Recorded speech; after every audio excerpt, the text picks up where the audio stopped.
नमस्कार, मी डॉक्टर मच्छिंद्र बांगर महाराष्ट्रातील आणि देशातील हवामान परिस्थिती संदर्भात ताजा अंदाज देणार आहे. आता आपण बघतो की मान्सूनला अनुकूल अशा प्रकारचं वातावरण ITC झेड आणि विषुववृत्ताच्या आजूबाजूने आपल्याला कमी दाबाचे क्षेत्र तयार होताना दिसत आहेत. आणि हे कमी दाबाचे क्षेत्र जसे आपल्याला उत्तरेला सरकताना दिसतात, त्याच क्षणी आपल्याला मान्सूनवर पॉझिटिव्ह किंवा सकारात्मक परिणाम होऊ लागले आहेत असं समजायचं आहे.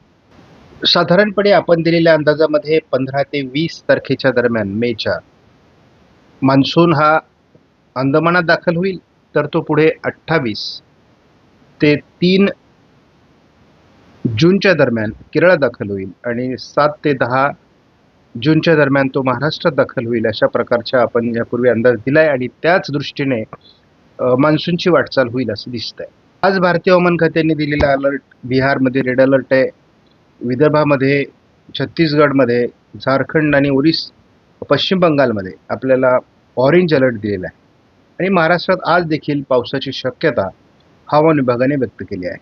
10 तारखेला मात्र महाराष्ट्रामध्ये विदर्भात थोडं हलकं वातावरण आहे, बाकी पावसाची शक्यता कमी होण्याचा अंदाज आहे. महाराष्ट्रामध्ये पावसाची शक्यता 11 तारखेला व्यक्त करण्यात आलेली नाही. महाराष्ट्रात 12 तारखेलाही पावसाची शक्यता नाही. भारतीय हवामान खात्याने महाराष्ट्रामध्ये 13 तारखेला देखील पावसाची शक्यता व्यक्त केली नाही. गेल्या 48 तासामध्ये कोकणात देखील काही भागात पाऊस झालेला आहे. विदर्भात पाऊस झाला आहे थोडा, सांगली, कोल्हापूर, सिंधुदुर्ग, रत्नागिरीच्या काही भागात अगदी रायगडपर्यंत आणि विदर्भात तुरळक असा पाऊस झालेला आहे. बाकी भारतामध्ये पाऊस आहे, परंतु सर्वात अधिक पावसाचा प्रभाव हा दक्षिण भारतातील काही राज्यांमध्ये, अगदी कर्नाटक, तेलंगणा, केरळ आणि तामिळनाडूमध्ये आहे. आणि दक्षिणेत पाऊस वाढणं हे देखील मान्सूनपूर्व पावसासाठीचं अनुकूल लक्षण आहे. पहिली गोष्ट लक्षात घ्या, सर्वांसाठी सांगतो, कोणतंही दूरवरचा अंदाज सांगणारं मॉडेल हे महाराष्ट्रात चांगला पाऊस यावर्षी सांगत नाही आहे. आपण जर CFS मॉडेल बघितलं तर जूनमध्ये दुष्काळी परिस्थिती दाखवली जाते, अतिशय कमी पाऊस दाखवला जातोय. आपण जुलैमध्ये देखील या मॉडेलने महाराष्ट्रात दुष्काळी परिस्थिती दाखवली आहे, भारतात दुष्काळी परिस्थिती दाखवली आहे. ऑगस्टमध्ये थोडं मराठवाड्यामध्ये पाऊस दाखवला आहे, बाकी दुष्काळी परिस्थिती दाखवलेली आहे. आणि सप्टेंबरमध्ये मात्र दयनीय अवस्था दाखवलेली आहे. हे दाखवण्याचं कारण काय की कुठलंही दूरवरचं मॉडेल हे भारतामध्ये चांगला पाऊस होईल असं सांगत नाही. तरी देखील आपण सरासरी पावसाचा अंदाज महाराष्ट्रात दिलेला आहे आणि आपला गेल्या काही वर्षाचा अनुभव त्या पाठीमागे कारणीभूत आहे. परंतु हे असताना देखील आपल्याला जे निगेटिव्ह, नकारात्मक अंदाज आहेत हे सुद्धा लोकांच्या समोर मांडले पाहिजेत, कारण सध्याचं वर्ष हे कसोटीचं वर्ष आहे आणि दुष्काळाचे संकेत हे कायम आहेत. आपण उद्याच्या व्हिडिओमध्ये ब्लॉग चॅनलवरही आणि आपल्या स्वतंत्र व्हिडिओमध्ये देखील अल निनोची सध्या काय परिस्थिती आहे किंवा IOD, इंडियन ओशन डायपॉल कशा पद्धतीने पुढे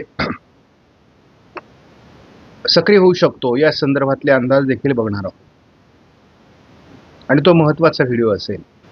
आपण NMME हे मॉडेल आहे, हे अनेक मॉडेलचा एकत्रित अंदाज देणारं मॉडेल आहे. याने देखील जून, जुलै, ऑगस्ट आणि सप्टेंबर या महिन्यामध्ये महाराष्ट्रात सहित भारतामध्ये दुष्काळ दाखवलेला आहे.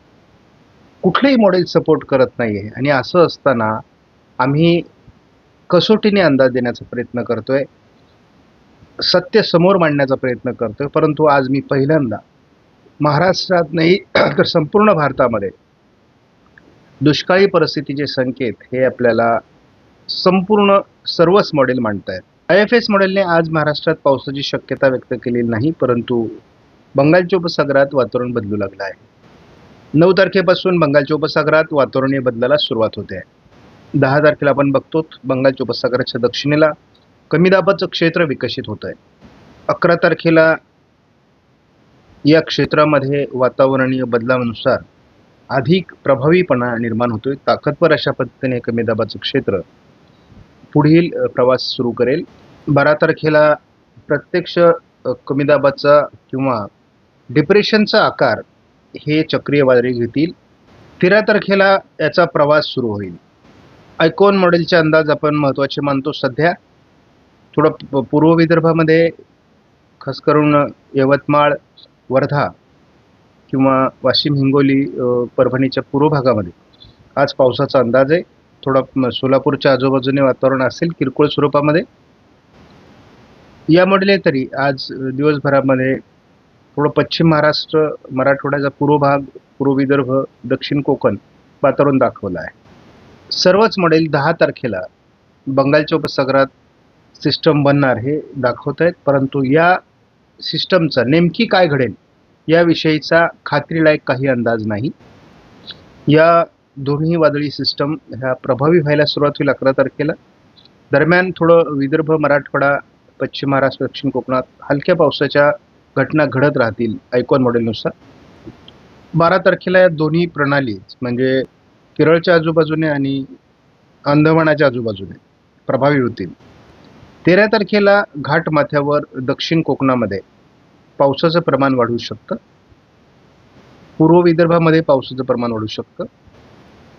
14 तारखेला देखील महाराष्ट्रात पावसाच्या हालचाली वाढतील.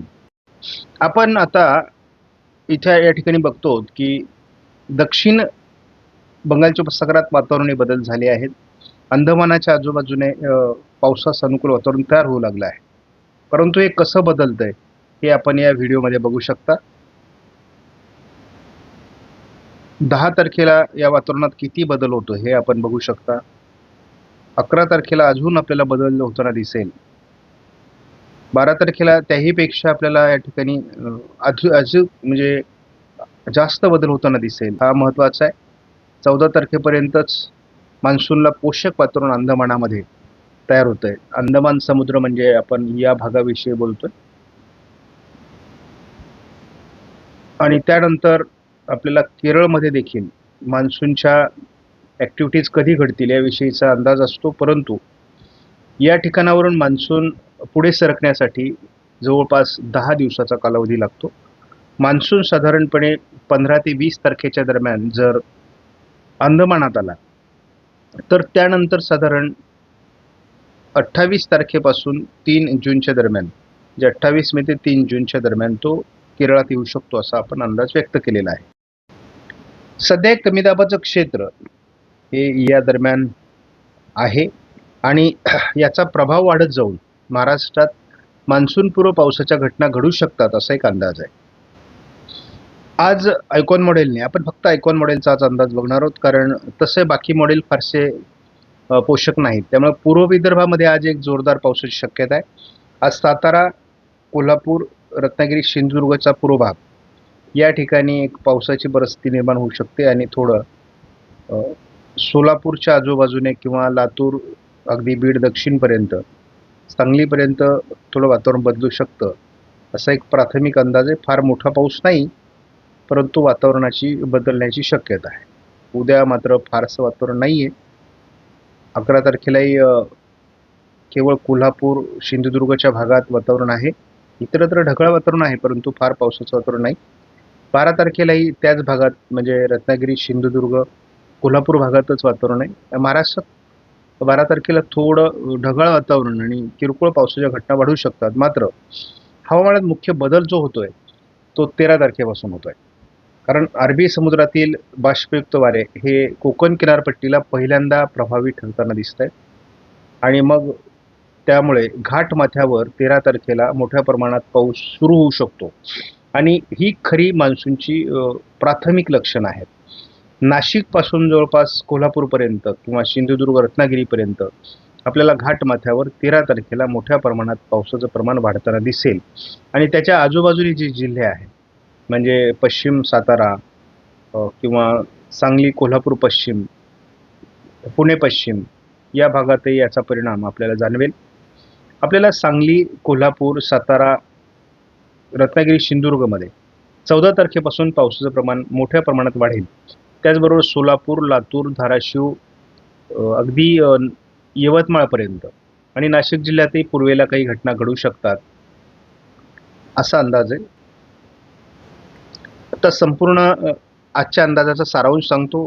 कुठलीही वादळी सिस्टम महाराष्ट्रावर किंवा भारतावर लगेचच सक्रिय होणार नाही, असा कुठल्याही मॉडेलने अंदाज दिलेला नाही. काल जरी आपल्याला ECMWF मॉडेलने अंदाज दिला होता आणि त्या संदर्भात आपण व्हिडिओला टायटल दिलं होतं, परंतु आतमध्ये आपण जर जो माझा सबस्क्रायबर किंवा चाहता हा पूर्ण व्हिडिओ बघेल सुरुवातीपासून शेवटपर्यंत, त्याला कुठलीही शंका राहणार नाही.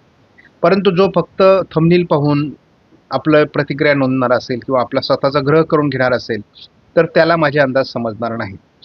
माझे अंदाज समजून घेण्याकरता आपल्याला व्हिडिओ हा पूर्ण बघितला पाहिजे आणि मग नंतर तुम्हाला काय वाटतं ते ठरवा. आणि महाराष्ट्रामध्ये भरपूर अंदाज देणारी मंडळी आता वाढलेली आहेत, त्यामुळे तुमची गरज भागेल अशी काही अडचण नाही. आपणास व्हिडिओमधील माहिती महत्त्वपूर्ण वाटल्यास लाईक करा, शेअर करा, चॅनलला सबस्क्राईब करा. धन्यवाद. जय हिंद, जय महाराष्ट्र, जय